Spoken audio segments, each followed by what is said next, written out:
இன்றே டவுன்லோட் செய்து உங்கள் ஃபேவரட் ஷோக்களை என்ஜாய் பண்ணுங்க. தனா மாடிப்படியில இருந்து கீழே விழுந்துட்டால, புள்ளத்தாச்சியா வேற இருக்கா. அவ வயித்துல வளர்ற குழந்தைக்கு எதுவும் ஆயிடக்கூடாதுன்னு கொஞ்சம் கவலையா இருக்கு.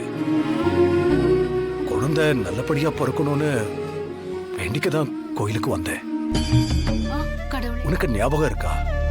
என்னதுங்க? நமக்கு கல்யாணம் ஆன ஒரு வருஷத்துல நீயும் உண்டாயிருந்த. அப்போ நான் உன்னை பைக்கில் உட்கார வச்சு கூட்டிட்டு போனப்போ ஒரு கல் இடறி நீ கீழே விழுந்துட்ட. அப்போ அந்த குழந்தை தங்கல. அதுக்கப்புறம் ரொம்ப வருஷம் கழிச்சுதான் தனா பிறந்தா. இப்போ தனா மாடிப்படியில இருந்து விழுந்ததும் எனக்கு அந்த சம்பவம் தான் ஞாபகம் வந்துச்சு. எப்படி உனக்கு முதல் குழந்தை கலைஞ்சதோ அதே மாதிரி தனாவுக்கும் ஏதாவது ஆயிடுமோன்னு எனக்கு பயம் வந்துருச்சு.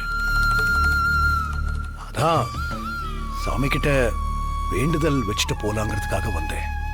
தனா மேல வெளிய பாசத்தை காட்டலனாலும் ஒரு அப்பாவா அவளுக்கு எதுவும் ஆயிடக்கூடாதுன்னு உள்ளுக்குள்ள எவ்வளவு தவிக்கிறீங்க. உங்களோட பாசம் எனக்கு புரியுதுங்க. ஆனா தனாவுக்கு கரு உண்டாகல.